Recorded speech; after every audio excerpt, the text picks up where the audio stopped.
That's what I spent my afternoon doing yesterday, was reading jail reports. I spent more time on jail reports than I did PSIs. They're more voluminous. Same names I keep seeing. Good morning. Are you Jacqueline Young? And Mr. Lewis, will your client waive the formal reading of the indictment and the motion? He does, Judge. Mr. Young, in cause number 25030. All right, pause right here. This is where things get serious. A third-degree felony in Texas isn't a slap on the wrist. We're talking 2 to 10 years in prison, and that's before probation complications even enter the chat. And notice how the judge keeps pressing. Are you pleading freely and voluntarily? That's not attitude. That's appeal-proofing the record. Because if this plea falls apart later, the first question an appellate court asks is, did the defendant really understand what he was doing? And judging by the judge's tone, she's already skeptical. Audience question, do you hear concern here or a warning shot? 09, you're charged with a third-degree felony offense of evading arrest or detention with the use of a vehicle from February 26th of 2025. And how do you plead to that charge? Are you pleading guilty freely and voluntarily? Speak up. And are you pleading guilty because you actually did what they charged you with? I have here on the computer some documents that have your signature on them that the state has marked as exhibit number 1. This right here is the power shift. A lot of people think plea deals are contracts, but on probation cases, judges don't have to accept them. Legally, she can reject the deal and sentence him anywhere within the statutory range. And when the judge says she's read the jail incident reports, that's huge. Those reports aren't new charges, but they absolutely shape sentencing. Translation? Your behavior outside the courtroom just walked into the courtroom. Dramatic takeaway. This plea isn't hanging by paperwork. It's hanging by attitude. Before you signed these, did you go over them with Mr. Lewis? Speak up. Because let me tell you something. I bet you're not talking that low when you're acting up like all these jail incident reports tell me. When you're calling names and you're acting a fool out at the jail. So use your big boy voice and answer my questions just like you do when you're acting nonsense to those correctional officers out there. Because I bet you're not whispering to them, are you? Are you? Because how you act at the jail, how you act right now, all determines whether I even go along with this plea agreement. I don't have to.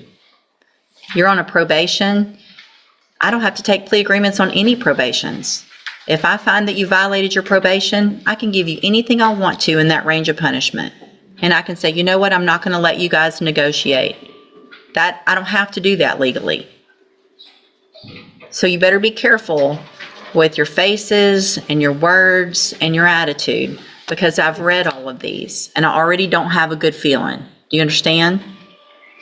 So you need to give me a better feeling if you want me to go along with this plea agreement. Does that make sense? Okay. So, again, before you signed these, did you go over them with Mr. Lewis?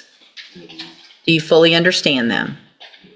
And do you understand, if I follow the agreement that you made with the district attorney, that you will be waiving or giving up any right to appeal? Do you also understand, if you're not a U.S. citizen, that a plea of guilty or no contest may result in your deportation, exclusion from admission to the country, or denial of naturalization under federal law? State tenders number 1 in that case? No objection, Judge. It's admitted. Is there any evidence that Mr. Young is not competent? No, Judge. All right, so I'm going to find that you entered a plea of guilty freely and voluntarily. Find that you're mentally competent and you understand the nature and the consequences of that plea. Find sufficient evidence to find you guilty, and at this time find you guilty of evading arrest or detention with the use of a vehicle. Sentence you in accordance with your agreement to a term of 5 years in the institutional division of the Texas Department of Corrections. You will receive credit on that sentence for any time that you've been in custody that the law gives you the right to receive. Now, in cause number 2137857, Your Honor, it's a second amended. Just in the interest of economy, I would suggest we go forward on counts 1, 2, and 13. 13 being the offense he's already pled to. So you're on probation. We've got a probation for an evading arrest or detention with the use of a vehicle. And we've got 2 more evading arrest or detention? The second evading is a misdemeanor enhanced to a state jail. And Oh, it was- count 20 right. reads motor vehicle. That's incorrect, Judge. It's evading on foot Okay. with priors. Okay, gotcha. So this shows that you were placed on probation August 29th of 2022 for evading with a vehicle, and that was a 10-year sentence in prison that was probated for 5 years. Is that correct? And the state's elected to proceed on counts 1, 2, and 13. Count 1 alleges that you failed to report as directed to the probation department on October 2nd of 2024, and is that true or not true? Count 2 alleges that you failed to work faithfully at suitable employment and provide verification of that. And is that true or not true? And then count 13 alleges that you were arrested for the offense of evading arrest or detention with the use of a vehicle February 26th of 2025. And is that true or not true?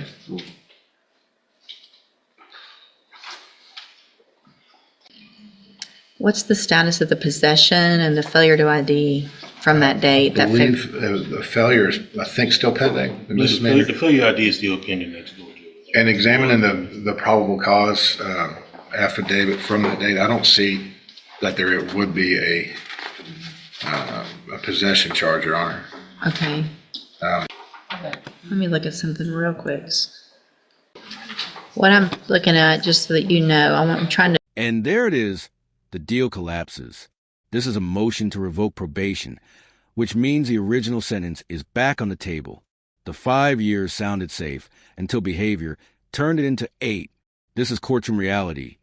Judges don't punish charges. They punish patterns. Same conduct, same disrespect, same consequences, just multiplied. Audience gut check. Was the extra 3 years about the crime or about refusing to learn a lesson? To go back and find which administrative hearing talks about the allegation of his behavior to, it looks like there was something that happened with probation, one of the allegations. So I want to see a little more about that.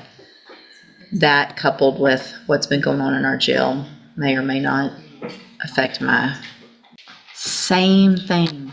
It's the same thing. You did the same thing to your probation officer that you're doing in the jail. Do you really think that your probation officer is going to go on a date with you? Do you really think that a correctional officer is going to go, yeah, when you get out of jail, you're the guy I want to date? You got in trouble for saying and talking like that to your probation officer, and now you're doing it when you're in jail. Cursed loudly about the work you had to do for your community service, calling it slavery. You think community service is slavery? Do you think that? It's the same. I'm not taking 5 on the MTRP. I've already taken 5 on the other. Y'all can renegotiate or you can let me do it. So I'll hold everything right now. Y'all go visit some more, but that's the same behavior. We're not gonna reward that. All right, y'all go visit. I'll hold it instead of resetting it. I'll keep this paperwork, but I can make a modification if you come up with something different, but I'm not gonna do that.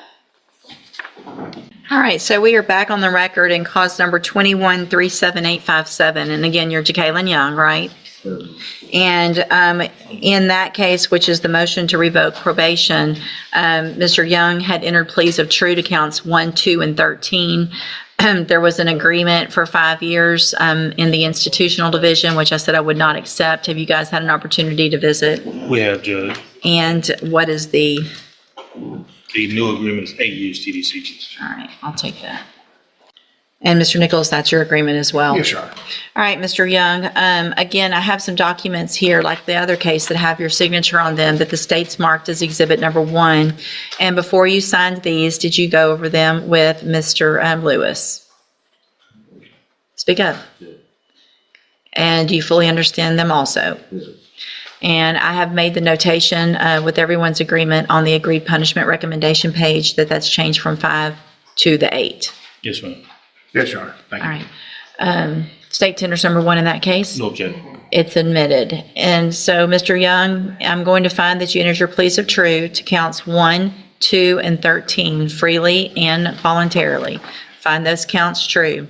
Find sufficient evidence to revoke your probation, and at this time, revoke your probation, reassess your punishment in accordance with this agreement to a term of 8 years in the institutional division of the Texas Department of Corrections.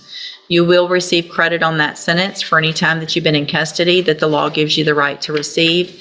These 2 cases will run concurrently, which means together at the same time. As a part of this plea agreement, I'm going to sign a dismissal in cause number 25 DCCR 0385. I'm handing you in each of those cases the trial court certifications that shows that these were agreements that I followed, and so you've waived your right to appeal. I have also handed you a written admonishment regarding your ineligibility to possess a firearm or ammunition. When you were here back in 2022, we went over the fact that you're not supposed to possess a firearm in Texas, correct? Okay. It can still go worse. I mean, I got 2 more years. It's not funny. It's not funny to you, but I know you're upset about all this, but the only person you should be upset with is yourself, you know? So anyway, because of the judgment entered against you, you're not allowed to possess a firearm in Texas. I've handed you that admonishment. Be sure and read it again. We already went over it before. All right, good luck to you. You can go back with the bailiff. I did it again. Y'all have got to make me stop. I just did my mouth thing again. My frustrated thing that they keep catching me off. I can't help it. It's what I do when I'm frustrated. You know what? Look, my face is turning red right now. All right, you're Christopher Bushnell.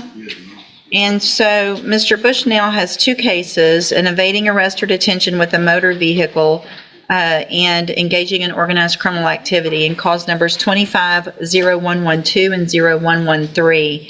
There was previously an agreement motion. A plea agreement for 10-year deferred probation. We were here because of the issues in the jail. I rejected that because if I were going to go along with that, I was going to order the ISF. And so we're back here. And then, so let me ask you, I should tell you what's bad is when I remember stuff, Mr. Bushnell. Your birthday's in October, right? No, December. So we're getting close, but here's the problem, Mr. Bushnell. So you were here May 6th, right?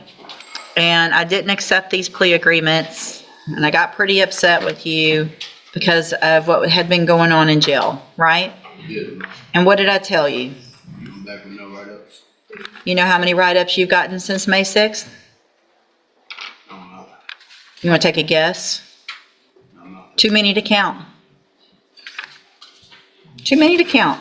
May 6th, you got, since then, 1, 2, 3, 4, 5, 6, 7, 8, 9, 10, 11. 11 more. Fighting, same things. Fighting, not following the rules, calling names. I mean, same thing.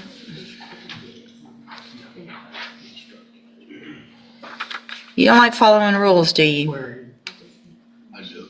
You do?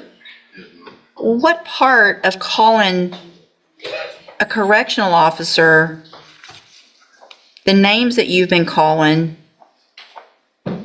is appropriate? It's not. So why would you keep doing it after I told you? I told you, go just be good for a month. 1 month, be good, follow the rules. And it's one thing if you've got another inmate running up on you fighting and that was your excuse, but it's not. I'm not accepting any plea agreements. If the jury wants to see all this and give you probation after that, that's going to be up to them. I'm not doing it. Go back with the bailiff. We'll set your case for, well, let me do this. Ms. Holmes has been appointed as your attorney, and she's one of the attorneys who handles a lot of cases for me as a court-appointed attorney. What I can do is release her and appoint a new attorney who can begin preparation for trial. Do you want me to do that? Or do you want to keep Ms. Holmes? All right, Ms. Holmes, get ready for trial. And let me tell you what you're doing. You're making her job hard. She's trying to help you. I wanted to try to help you. If you came in today and didn't have all this nonsense, I'm looking at it over and over, calling them the B word, not doing what you're supposed to, saying, I don't care, write me up, I don't care. If you don't care, then I don't care. Because I tried last time when we had this conversation. So your case is going on the trial docket, and again, we'll let a jury decide what to do with you. Go back with the bailiff.